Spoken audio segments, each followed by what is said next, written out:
안녕하세요, 무리스입니다. 날씨가 제법 쌀쌀해져서 옷깃을 여미게 합니다. 이 계절에 딱 어울릴 만한 책을 소개해 드릴게요. 저자 양순자님의 어른 공부라는 에세이입니다. 죽음의 경계선에서 돌아본 삶의 가치와 자세에 대해 쓴 이야기입니다. 저자는 30년간 사형수 상담사로 봉사하며 자신도 말기암 환자일 때 기쁠 때나 슬플 때나 암세포와 함께 한다는 생각으로 살면서 쓴 책이라고 해요. 책의 모든 언어와 문장들이 명언이에요. 참 마음이 따뜻해지고 먹먹해지는 그런 내용들. 제가 이 책을 보면서 저도 몸은 늙어가지만 마음은 아직 어른이 못된 채 노년을 맞이하고 있는 저에게 꼭 필요한 책인 것 같습니다. 오늘 그 중에 1장 어른으로 살아볼래를 읽어보려고 해요. 그 중에 제가 마음에 와닿는 구절 하나를 읽어드리면서 본문으로 들어가 보도록 하겠습니다. 하루하루가 내 인생의 마지막 날이라고 여기며 목숨을 걸고 온 사람들은 이별도 쉽게 할 수 있지. 이별이 명확하지 않은 사람들은 모든 것이 다 불량품이야 라고 한 이 문장이 제 가슴에 와서 확 닿았습니다. 여러분들은 어떤 느낌이 드셨나요? 이 구절이. 그럼 본문으로 들어가 보겠습니다. 이별도 연습이 필요하다. 사람이 살아가는 동안에 쓰나미처럼 예고 없이 찾아오는 사건이 있어. 바로 죽음이지. 준비 없이 맞아야 하는 피할 수 없는 숙명에 우리는 어떻게 대처해야 하는가? 가장 깊은 곳에 있는 내가 대답해. 가장 자기다운 것으로 나는 2년 전 의사에게 암 선고를 받았어. 의사가 조심스럽게 말문을 열었어. 한참은 힘들 겁니다. 의사가 두 마디를 꺼내기도 전에 나는 이미 현실을 받아들였어. 드디어 올 것이 왔구나. 아니 왜 하필 나한테? 라고 반문하지 않았어. 그동안 그래도 좋은 일도 많이 하고 착하게 살아왔는데 나에게 왜 이런 일이 일어났을까? 억울해하지도 않았어. 사실 좋은 일을 했으면 또 얼마나 했겠어? 나는 수술은 안 하겠습니다. 내 속에 있는 암과 함께 가겠습니다. 나는 이미 암을 받아들였기 때문에 의사 선생님께 담담하게 내 의사를 전했어.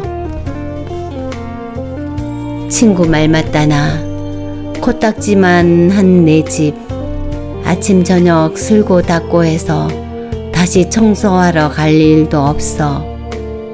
나 죽었다고 내 자식들 찾아가 엄마 빚 대신 갚으라고 할 사람도 없어. 또 내가 죽으면 몇 가지 안 되는 내 물건을 가져갈 임자도 이미 정해 놓았어. 더 이상 정리할 곳도 없었지. 죽기만 하면 되는 일이었어. 20년 동안 매년 연말에 유서 쓰면서 정리를 해서 용서할 일도 용서받을 일도 대충 없는 듯 했어.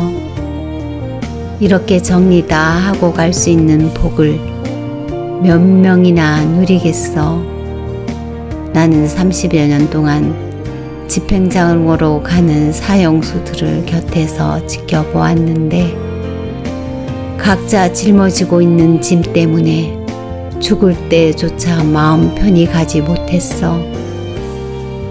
임신한 처녀도 할 말이 있다더니 죽음마저도 각자 할 말이 많더라. 지금은 못 간다고, 조금 더 살아서 정리할 일이 있다고 악을 쓰지. 사형수는 집행날을 모르고 집행장으로 가. 갑자기 문을 열고 몇 사람이 들이닥치면 오늘이 가는 날이구나 직감할 뿐이야. 어떤 사형수는 그 자리에 주저앉아 오물을 쏟고 일어서지를 못해. 집행장으로 가기 전에 이미 죽은 거나 마찬가지야. 어떤 사형수는 소리 지르면서 나는 못 가, 나는 못 가 하고 통곡을 해. 어린 시절 나는 소가 도살장으로 끌려가는 모습을 봤어. 도살장 가는 길이 바로 우리 집 앞이었거든. 그때 나는 소가 우는 것을 보았어. 도살장까지 가는 길이 아직 많이 남아 있는데도 소는 눈물을 흘리더라고. 자기가 어디로 가고 있는지를 아는 거야. 그러니 사람은 오죽하겠어. 죽음 앞에서 떨지 않을 사람이 누가 있겠어. 그래서 캬무는 죽음을 놓고는 그 어떤 사건도 의미를 잃어버린다고 했지. 그러나 죽음이라는 단어를 두려워할 필요가 없어.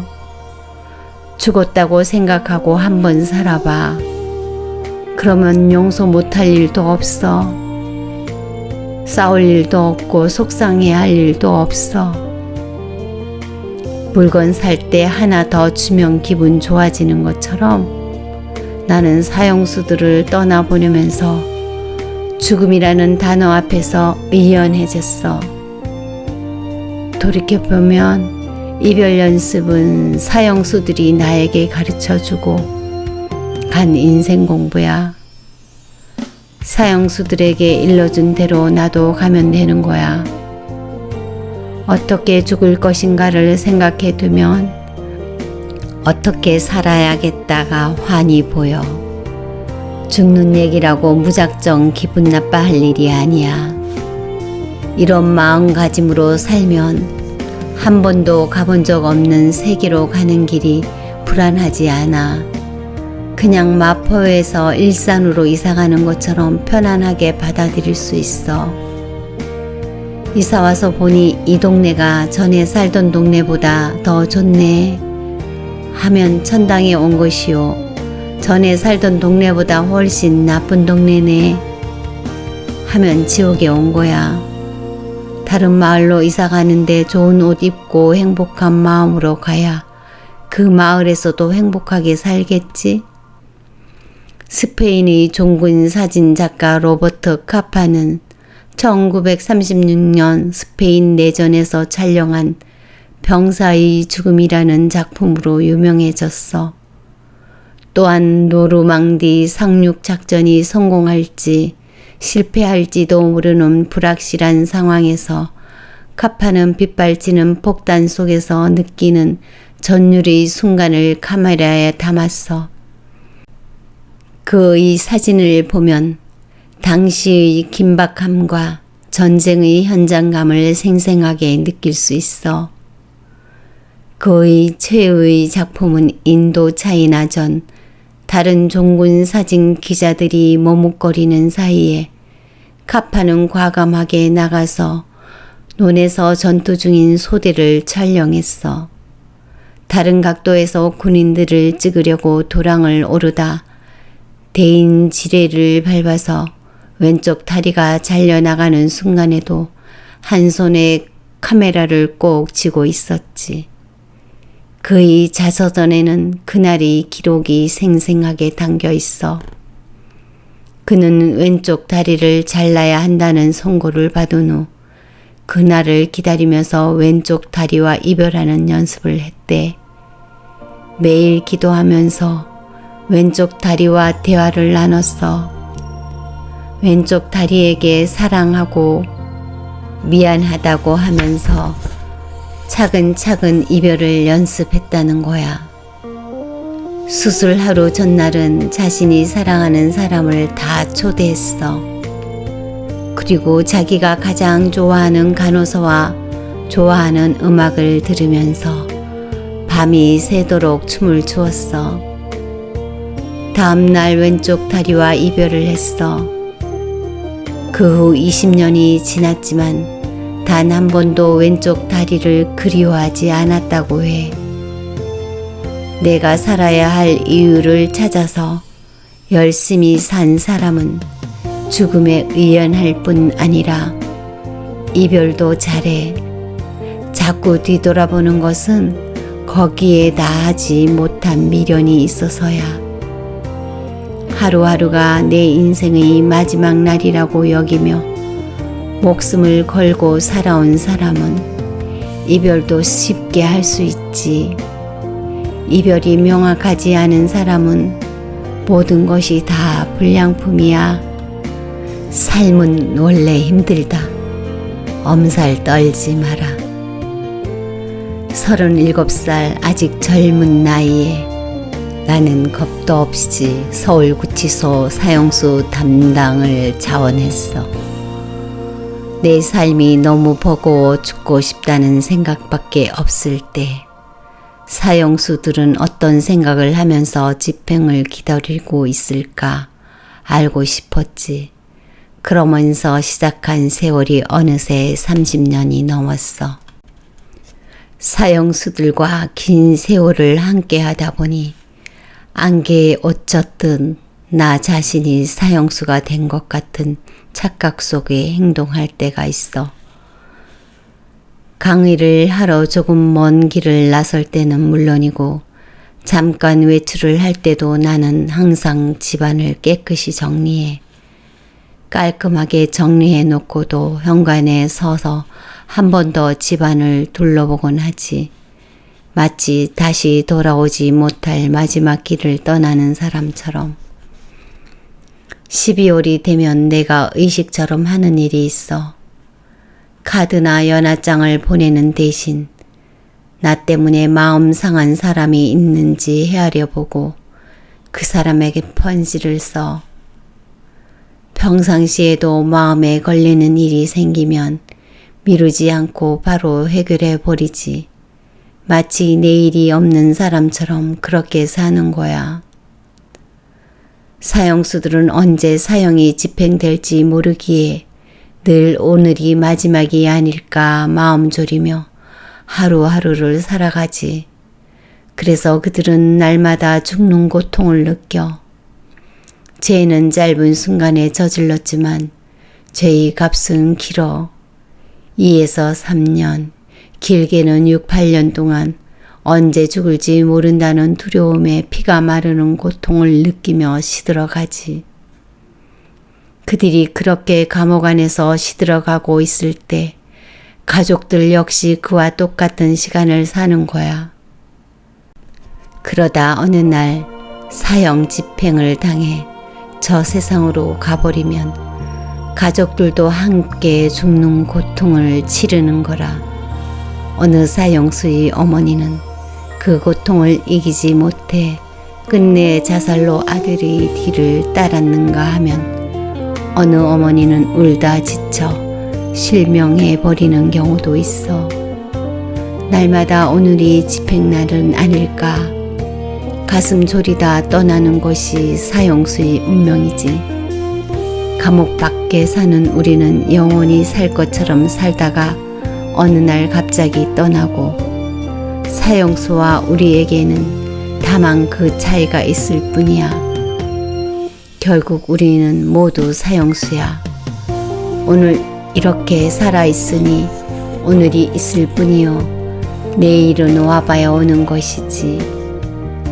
내일 만나기로 한 약속은 지켜지지 않을 가능성이 있는 거야.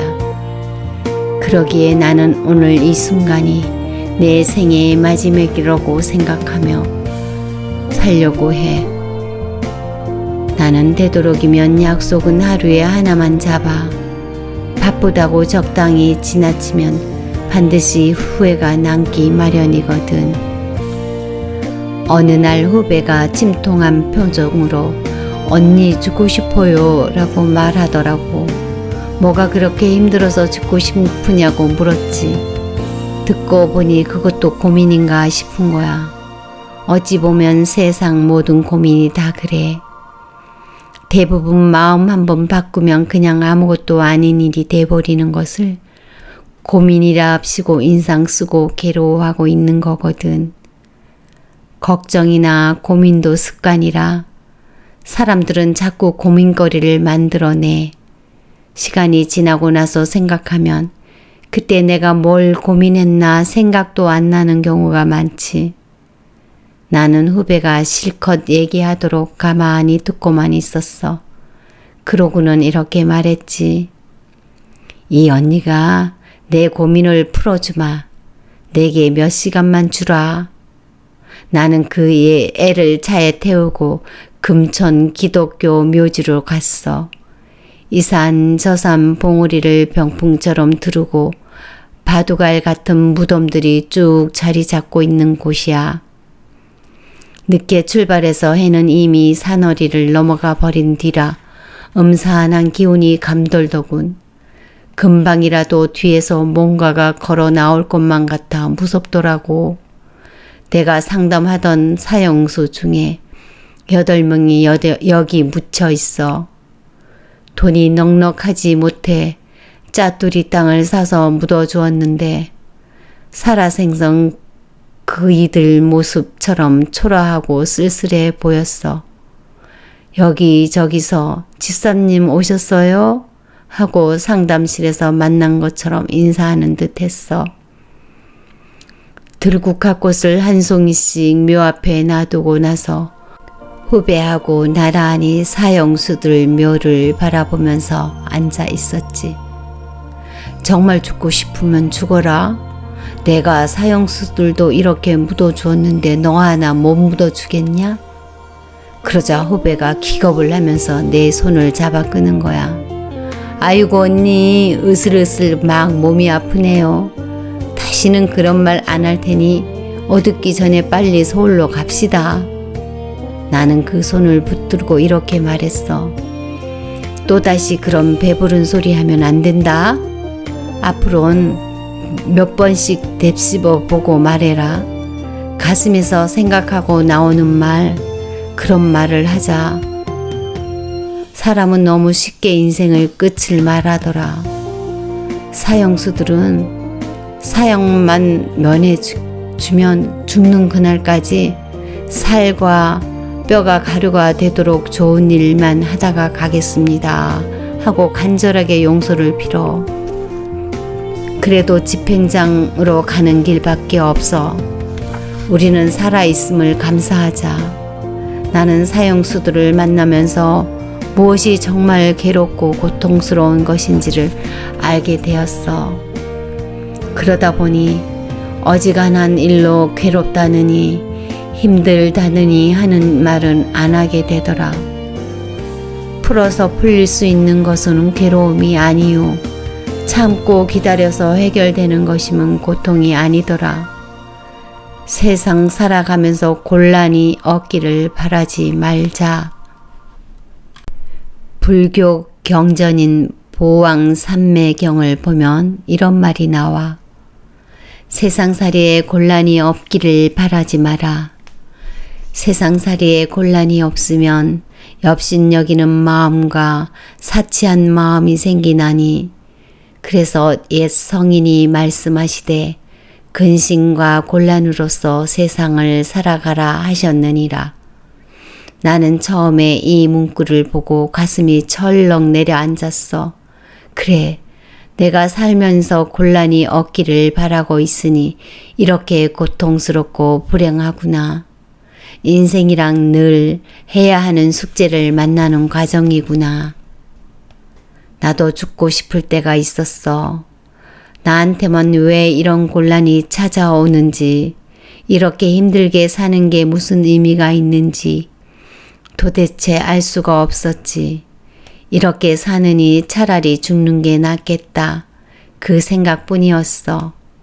그래서 사형수를 만나러 교도소로 갔고 거기서 많은 사형수들을 만났지. 그리고 수없이 많은 이별을 경험했어. 살 수만 있다면 가장 선하고 의미 있게 살고 싶다고 절규하는 사형수들을 보면서 그들에게서 얻은 큰 교훈이 있어. 그래도 인생은 살만한 것. 당신도 살다 보면 그 말의 의미를 알게 될 거야. 내 복을 짓는 마음. 기흥에 있는 삼성연구단체에서 한 달간 강의를 한 적이 있어. 마지막 강의를 앞두고 있던 어느 날 담당 직원이 전화를 했더라고. 지난 30년간 사형수를 교화했다고 직원들에게 선생님을 소개했습니다. 그런데 왜 선생님께서 한 번도 사형수 이야기를 안 해주느냐고 직원들이 항의를 합니다. 이번 주가 마지막인데 한 번만 말씀해 주십사고 부탁드립니다. 그래서 금당 골동품상 주인 부부를 살해한 범인인 박철웅 이야기를 좀 해줬지. 박철웅 사형수는 나를 통해 참회록을 썼기 때문에 이미 세상이 다 아는 사건이라 가끔 그 얘기는 해. 박철웅은 3사람을 살해해서 자기 집 정원에 매장했다가 3개월 뒤에 붙잡혔지. 그때 박철웅은 그 3개월이 자기 인생 중 가장 힘들고 고통스러웠다고 했어. 양주 2~3병을 마셔도 잠들지 못하고 악몽에 시달렸대. 결국 잡혀 들어와 구치소 독방에서 첫날 밤을 지내는데 가장 편안한 잠을 잤다고 했어. 2년 6개월간 나는 박철웅을 상담했어. 그는 구치소 안에서 신앙생활을 열심히 했지. 얼마나 열심히였는지 사도 바울이라는 말을 들을 정도였어. 그는 죽기 전에 나처럼 살지 말아라 하는 의미에서 참회록을 썼어. 그 책은 83년도 집행 후 출간되어 베스트셀러가 되었고 그 인쇄로 심장 판막증을 앓는 새 아이가 수술 후 새 삶을 얻었지. 다른 사형수 이야기는 절대 안 해. 왜냐고? 그 사람들은 너무나 불행하게 살다 간 사람들이야. 그들은 이미 세상을 떠나 아무 말도 할 수 없는데 나는 불행했던 그들의 삶을 허락도 없이 강의 내용으로 활용하기 싫었어. 단지 그들을 통해 내가 배운 교훈을 말해주는 정도만 하고 싶을 뿐이야. 그래서 TV 방송도 거절해. 한 사람의 철저한 불행을 사람들은 신기하게 듣고 나는 부심하게 그 불행을 이야기하고 미안해하지 않겠어? 그래서 그들의 삶을 쉽게 말할 수가 없어. 종교위원은 한 사형수를 만나서 그가 죽는 그날까지 평안하게 마음으로 생을 정리하도록 도움을 조금 줄 뿐이야. 내가 할 수 있는 일은 집행장으로 가는 길이 절망으로 가는 길이 되지 않게 도와주는 거지. 내가 할 수 있는 일은 거기까지야. 한 사람의 사형수를 만나고 집행을 당할 때까지 함께 하면서 생전 경험해보지 못한 드라마 같은 세상을 보게 돼. 저렇게 불행할 수도 있을까? 태어나면서부터 불행을 깔고 나온 인생.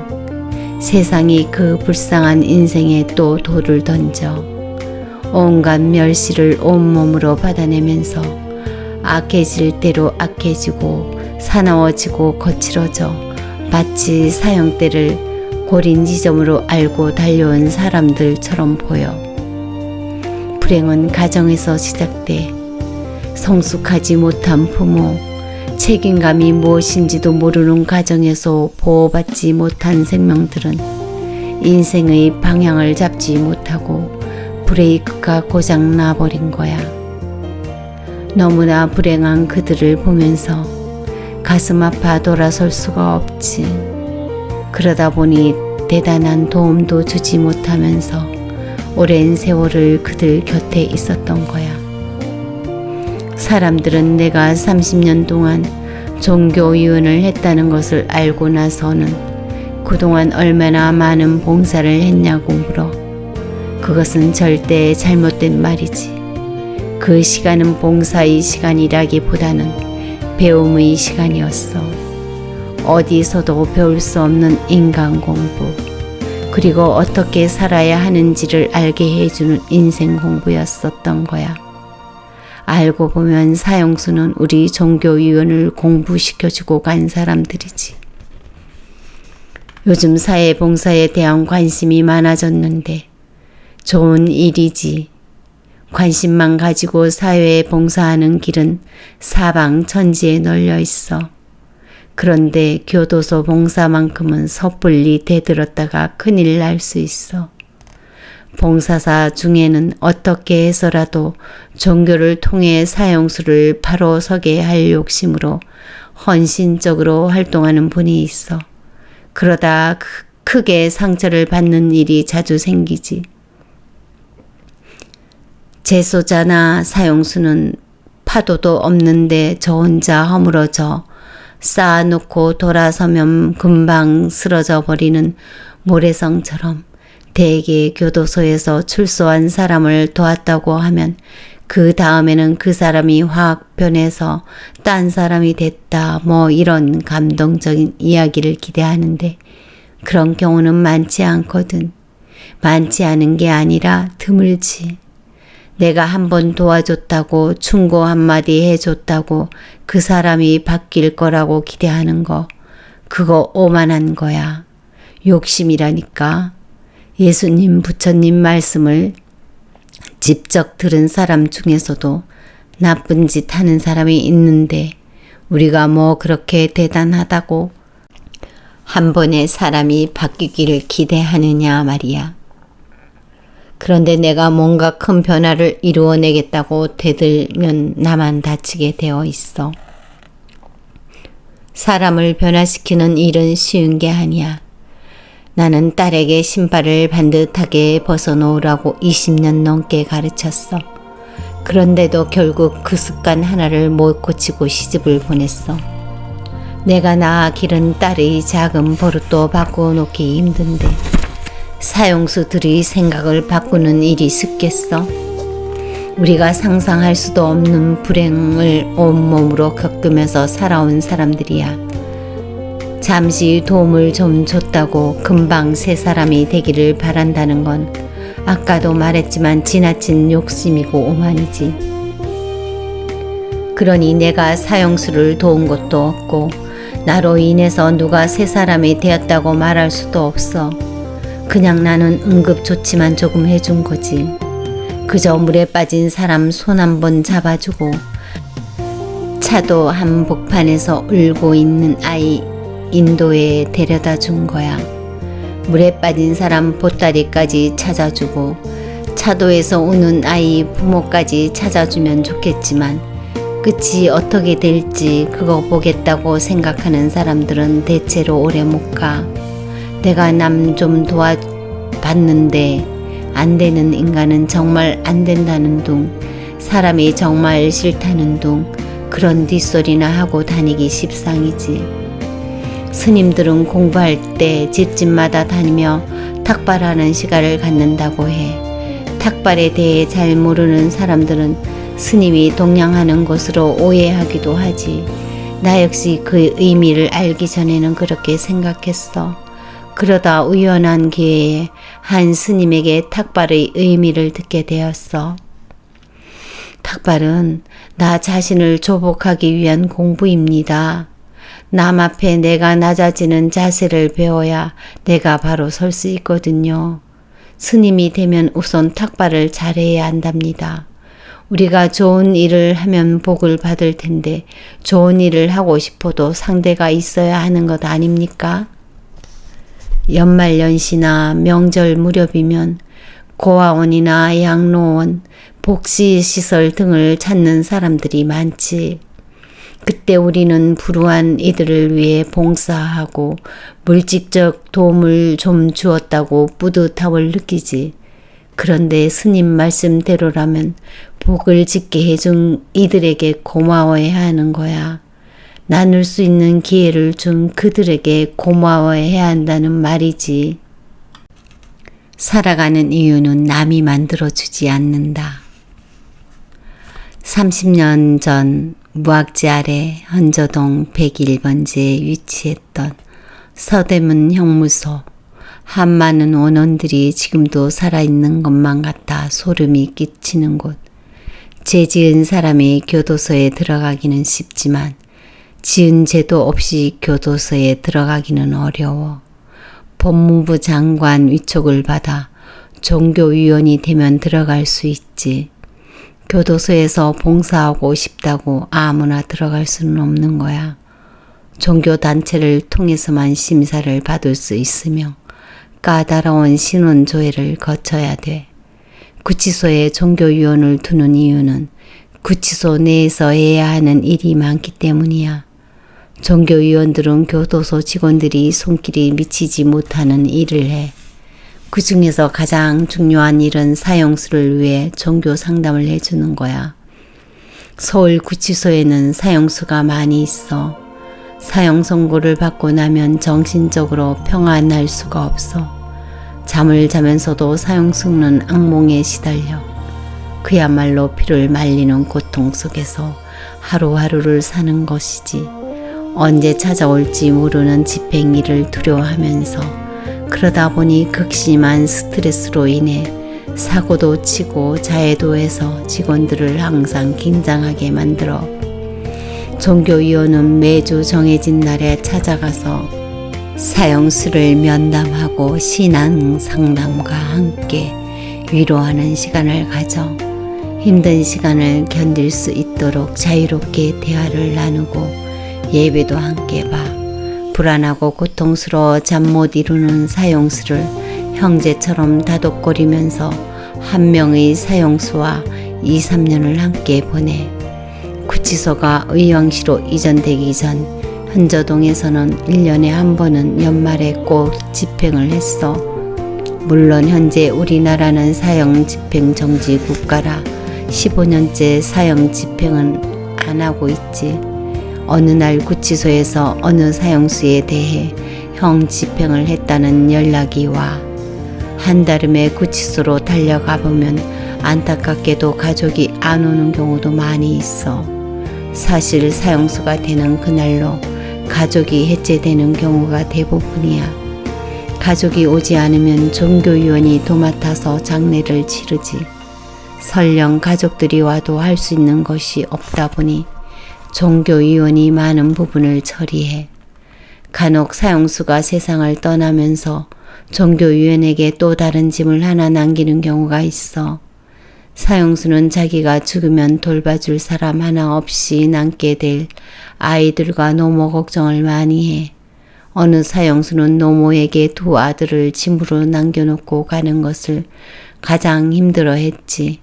내가 가끔 찾아가 돌봐줄 테니 평안히 가라고 말했어. 그는 세상을 떠났지만 약속한 대로 아이들을 돌봐줘야 하는 짐은 고스란히 나에게 남지. 사형수의 집에 가서 어린 아이들을 보는 일은 사형수를 보는 것보다 더 가슴이 아파. 먹을 것 좀 사다 주고 온다고 고민이 끝나는 것도 아니야. 사형수가 남긴 또 다른 짐에 종교위원이 마음은 무겁기만 해. 그래도 종교위원들은 힘들다는 불평 없이 묵묵히 마무리를 하지. 많은 세월이 지나갔지만 내 기억 속에 남아있는 가장 가슴 아픈 사형수는 한모 땡땡씨 이야기를 할까 해. 한 땡땡 사형수는 딸만 7명을 두었어. 생활이 어려워 딸들을 남의 집 식모로 보내서 생활을 근근히 해가는 가난한 시골 농부였어. 50만 원의 빚 독촉에 시달리고 있던 중 딸아이가 식모살이를 하는 잠실 집으로 찾아갔어. 그리고는 주인에게 딸이 일해서 갚을 테니 50만 원을 빌려달라고 했지. 주인은 매몰차게 거절했어. 이때 화장대에 놓인 보석이 눈에 보이더래. 한 땡땡은 저 반지 하나면 빚을 갚을 수 있겠다 싶어 그 자리에서 강도로 변했어. 사력을 다해 대드는 주인을 뿌리치고 그 집을 그냥 도망쳐 나왔어. 그런데 그 주인은 넘어지면서 당농에 머리를 부딪혀 죽고 말았어. 안 땡땡은 신문을 보고서야 주인이 죽었다는 것을 알고 대전의 한 사찰로 갔어. 법당 앞에 5천 원을 올려놓고 기도한 후 사찰 아래에 위치한 파출소로 향했어. 자수하러 가는 길이었지. 그때 죽은 주인의 시어머니를 그 절 앞에서 딱 만난 거야. 평소 한 땡땡과 조금 아는 사이였던 것 같아. 제가 지금 자수하러 갑니다. 둘은 함께 파출소에 가서 자수를 했어. 재판날 한 땡땡이 자수했다는 증인으로 죽은 주인의 시어머니가 출석했는데 막상 판사 앞에서는 내가 잡아왔다고 증언을 해버렸어. 변호해줄 변호사도 없고 꼼짝없이 한 땡땡은 사형 선고를 받았어. 50대 젊은 남자가 늙은 할머니에게 붙잡혀 왔다는 말을 법정에서도 믿지 않았대. 하지만 재판에서 증거와 증인은 결정적인 역할을 하므로 한 땡땡은 지고 말았어. 한 땡땡을 살려주고 싶었던 법관들은 더 이상 증인이 없으면 그림자 같은 것이라도 가져오라고 했을 정도였어. 그러면서 절에 계시는 스님을 찾아가 스님이 법정에 오시기 힘들면 도장이라도 하나 받아오라고 했어. 나는 그 절을 여러 번 찾아갔지만 끝내 도장을 받지 못했어. 죽을 날도 얼마 남지 않은 노인이 끝까지 내가 잡아왔다고 거짓 증언을 한 연유가 무엇일까? 그 노인은 절에 가서 무슨 기도를 했을까? 나는 한 사람을 살려달라고 목이 타도록 애원했어. 그러나 그 사찰과 주변 사람들은 관심을 보이지 않았어. 냉정한 사람들, 사형 선고를 받고 저 세상으로 가야 하는 한 땡땡도 불쌍했지만 그들이 나를 더 슬프게 했어. 그때 나는 몹시 힘들고 지쳤어. 인생이 딱 싫어지더라. 교도소에서 만난 사형수 중에 가장 선량한 농부 아저씨였는데 가난 때문에 딸 7과 뿔뿔이 떨어져 살아야 했던 사람. 빚 50만 원에 목이 묶여 끝없이 몸부림치다 마지막 지점에서 강도로 돌변해 버린 사람. 살인은 안 했지만 사형을 선고받은 사람. 가난 때문에 죗값을 더 치르고 간 사람. 변호해 줄 사람 한 사람 없이 홀로 간 사람. 다행히 그는 집행을 하기 전 위암으로 세상을 먼저 떠났어. 정말 다양한 일이었지. 마지막 그 작은 복은 받고 갔어. 때 아닌 철에 수박이 먹고 싶다고 해서 수박도 먹고 수의를 입고 간 유일한 사형수야. 이렇게 저렇게 수많은 사연을 각자의 색깔대로 남겨놓고 8명의 사형수가 나를 떠나갔어. 사형수 한 사람 한 사람을 개인적으로 만나 같이 지내다 보면 다들 너무나 선량해. 어떻게 저런 사람이 사람을 죽일 수 있는지 의아할 정도야. 나를 아끼고 사랑해주는 선배님이 한 분 계신데 그분이 이런 말씀을 하셨어. 순자야, 나는 내가 사형수 만나는 거 싫다. 그만해라. 너같이 순하고 착한 애가 왜 그렇게 험한 사람들을 만나니? 선배님, 그들이 삶이 불행했으니 마지막 가는 길에 착한 사람이 곁에 있어주면 조그만 위로가 되지 않을까요? 조금 더 가진 자, 조금 더 행복하게 산 사람이 불행한 사람에게 밝혀주는 작은 촛불만큼의 배려라고 생각해 주세요. 내 눈에 안경이면 어때서? 나는 지금 이수평 오피스텔에 혼자 살고 있어. 어느 날 칫솔질을 하고 있다 미처 전화를 받지 못해서 잠시 후에 다시 벨이 울리기에 전화를 받았더니 다짜고짜 친구가 나를 혼내는 거야. 아니, 그것도 집이라고. 그 코딱지만한 집에서 왜 이렇게 전화를 늦게 받아? 그 친구 말이 맞아. 그 친구는 1000평도 넘는 넓은 전원주택에 2층, 3층 별관까지 두고 사니 전화가 와도 빨리 받기 힘들겠지. 그런데 나는 책상부터 싱크대, 화장실까지 한눈에 다 보이는 20평에 살고 있으니 그 친구 눈에는 정말 코딱지만하게 보일 거야. 그래, 너는 코딱지도 크다. 그 큰 코딱지 붙이고 사느라 고생한다. 날마다 냄새는 얼마나 나니? 나는 그렇게 대꾸했어. 화가 나서 한 말이 아니야. 한 번도 그 친구를 부러워해 본 적이 없으니까 그런 말이 기분 나쁘거나 하지도 않아. 오히려 큰 집에 남편하고 둘이만 살고 있는 그 친구가 너무나 힘들어 보였어. 늙은 부부 둘이 그 넓은 집에 살고 있는 게 정말로 안 돼 보여서 한 말이야. 나는 한눈에 다 보이는 이 집이 조금도 좁아 보이지 않아. 청소하기도 수월하고 해서 내 마음에 쏙 들어. 분당에서 사는 부자 친구가 있는데 혼자 69평에 살고 있어. 하루는 그 친구 집에 가서 자고 와야 할 일이 있어 하룻밤을 지내게 되었어. 저녁밥을 먹고 나니 늦은 시간이라 집 구경도 제대로 못하고 바로 잠을 잤어. 아침에 일어나 집안 이곳저곳을 둘러보니 쓰레기통에서 친구가 살고 있더라고.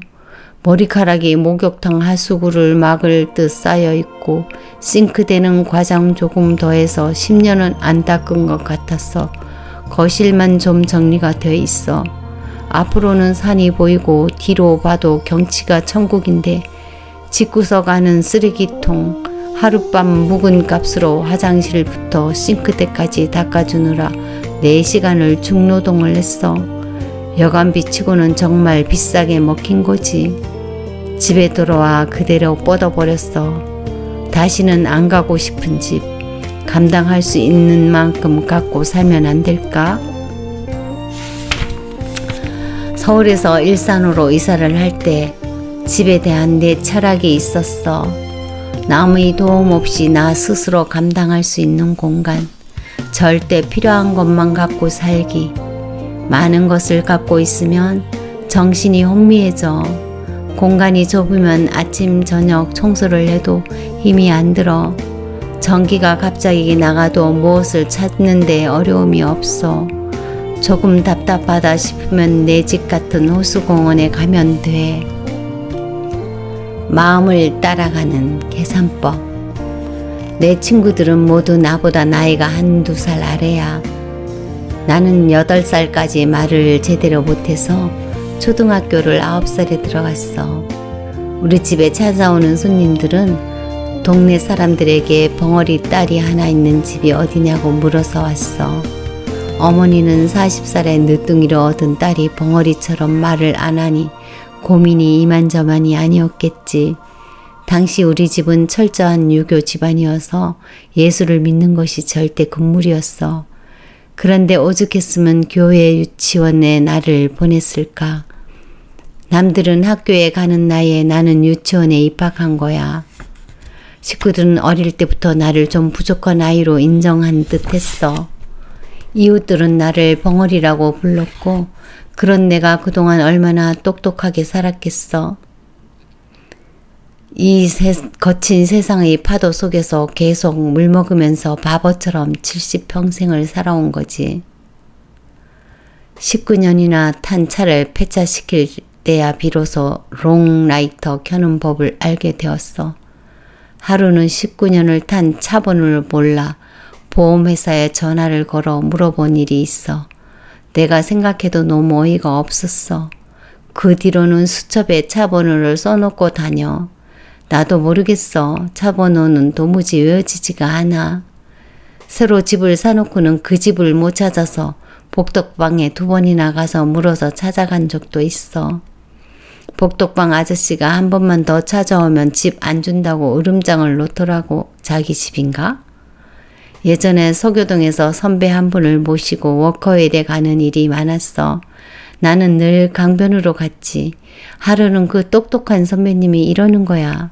순자야, 운전을 오래 했다고 해서 항상 믿고 내 차를 탔는데 가만히 보니 운전을 못하는 나도 아는 빤한 길을 돌아서 다니더라. 기름값이 얼마나 더 들겠어. 청계천 고가도로로 가면 얼마나 가까운데. 내 차에 내 돈으로 기름을 넣고 모시고 가면서 은근히 무시당하는 기분이 들었어. 그래도 바보인 나는 삐치지도 못했어. 바보처럼 살아온 내 인생을 어찌 여기에 다 쓸 수 있겠어. 그렇게 바보짓 하면서 사는 나를 보고 스트레스 받는 친구들이 많았지. 똑똑한 줄 알았는데 뻥이네 하는 사람 참 많았어. 다른 사람들은 그렇다 쳐도 내 딸들은 엄마가 얼마나 바보인지 몰랐으면 했어. 그런데 딱 들켰지 뭐야. 병원에서 양순자님 암입니다. 입원하셔야겠습니다. 라는 말을 들었을 때 나는 저는 독거노인입니다. 라고 말했어. 이 이야기를 전해 들은 딸이 엄청 화난 목소리로 따지더라고. 엄마가 무슨 독거노인이야. 멀쩡하게 자식이 둘씩이나 있는데. 나는 가족과 떨어져 혼자 사는 노인이면 독거노인이라고 부르는 줄 알았지. 미안해. 나는 지금도 여전히 바보같이 살고 있어. 하루는 친구가 어디 함께 가자고 전화를 했어. 나는 군부대 강의 가야 하니 못 간다고 했지. 친구가 강의료가 얼마냐고 묻기에 13만 5천 원이라고 했어. 그랬더니 친구가 대뜸 그것도 돈이라고 그 돈 받고 강원도 원통까지 가냐? 차비도 안 나오겠다 하며 호통을 치는 거야. 군부대 강의료는 전국 어디나 13만 5천 원이야. 그래서 강사들이 안 가려고 하지. 하지만 나는 군말 없이 가. 손자 같은 애들이 군 생활이 힘들어 탈영하고 자살하고 사고치고 그러다 사형수 될까봐 걱정이 돼서 말이야. 바보는 언제나 계산이 늦어. 바보는 온통에 가야 된다는 생각밖에 없어. 하지만 똑똑한 친구는 돈 계산을 먼저 해. 정상에 오르려고 안달복달하지 마라. 인생에서 무엇을 얻고 나면 행복해질까? 빌딩 몇 채를 가지면, 화려한 직업을 가지면 행복해질까? 내가 목표로 한 산을 정복하고 나면 산 정상에 행복의 보따리가 떡하니 기다리고 있는 것 같아? 그렇지 않아. 어느 의사가 쓴 수필 한 토막이 오래오래 내 기억에 남아있어. 그 의사는 가난한 환경에서 어렵게 공부해서 성공한 의사가 되었대. 너무나 가난해서 얼마 되지 않은 월세도 겨우겨우 내면서 생활했다고 해. 월세에서 전세로 옮겼을 때, 전세에서 판자촌에 방 2칸짜리 집을 장만했을 때, 그리고 대문 앞에 자기 이름이 새겨진 문패를 걸었을 때 참 행복했대. 집을 옮길 때마다 방 하나가 더 생기는데 그 행복감이란 이루 말할 수가 없었다지. 세월이 흘러 한강이 한눈에 들어오는 집으로 이사를 갔대. 줄지어 지나가는 자동차 불빛이 흐르는 강물에 비치는데 마치 다이아몬드처럼 빛나고 아름답더래. 그 광경을 보면서 식당에 앉아 밥을 먹고 있는데 나는 왜 지금 행복하지 않지? 하는 생각이 들더라는 거야. 의사로서 크게 성공했고 더 이상 큰 집이 필요 없을 정도로 부자가 되었는데 말이야. 그 의사에게는 이제 앞으로 더 달려갈 목적이 없어진 거야. 나는 그만 살고 싶을 만큼 힘든 시간을 보내면서 어떻게 하면 행복해질까 궁리를 많이 했어. 어느 누가 행복하게 살고 싶지 않겠어. 고민만 하는 철학자들도 행복에 관심이 많더라고. 고등학교 때 에피쿠로스라는 철학자 배운 거 생각나? 쾌락주의 철학 어쩌고 하면서 외운 이름 있잖아. 그 양반도 사람이 행복하게 살려면 무엇이 필요한가를 실험을 했더라고.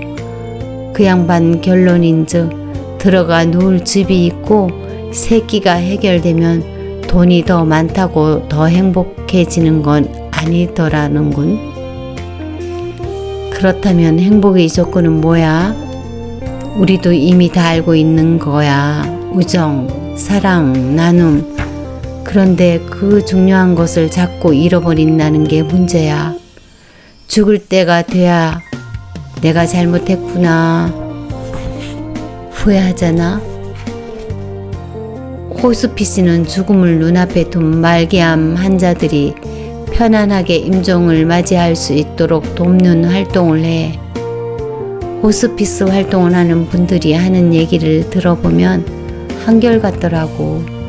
죽음이 얼마 남지 않은 상황에서 내가 왜 더 돈을 많이 벌지 못했을까? 내가 왜 더 유명해지는 길을 선택하지 못했을까? 이러면서 후회하는 사람은 없대. 내가 왜 가족들과 시간을 더 많이 갖지 못했을까? 내가 왜 그 사람에게 그렇게 모질게 굴었을까? 내가 왜 좀 더 너그럽지 못했을까? 그런 후회를 하는 거지. 그러니까 아직 살아있는 우리가 잊지 말아야 할 것은 바로 지금 행복해야 한다는 거야. 내가 지금 가진 게 없어서 누구보다 유명하지 않아서 행복하지 않은 건 아니란 말이야. 나도 방 한 칸에서 신혼생활을 시작했어. 남편은 학생이었지. 그때 사람들은 나를 학생 부인이라고 불렀어. 내가 해주는 밥을 먹고 책가방을 들고 학교로 가는 성실한 남편의 뒷모습을 보면서 나는 너무나 행복했어. 우리 앞에는 희망이 있었기 때문이지. 내가 살던 신혼집 부엌은 흙바닥이었어. 그러니 쌀통이나 물통이 항상 흙바닥에 놓여 있을 수밖에 없었지. 깔끔한 내 성격에 그게 너무 싫은 거야.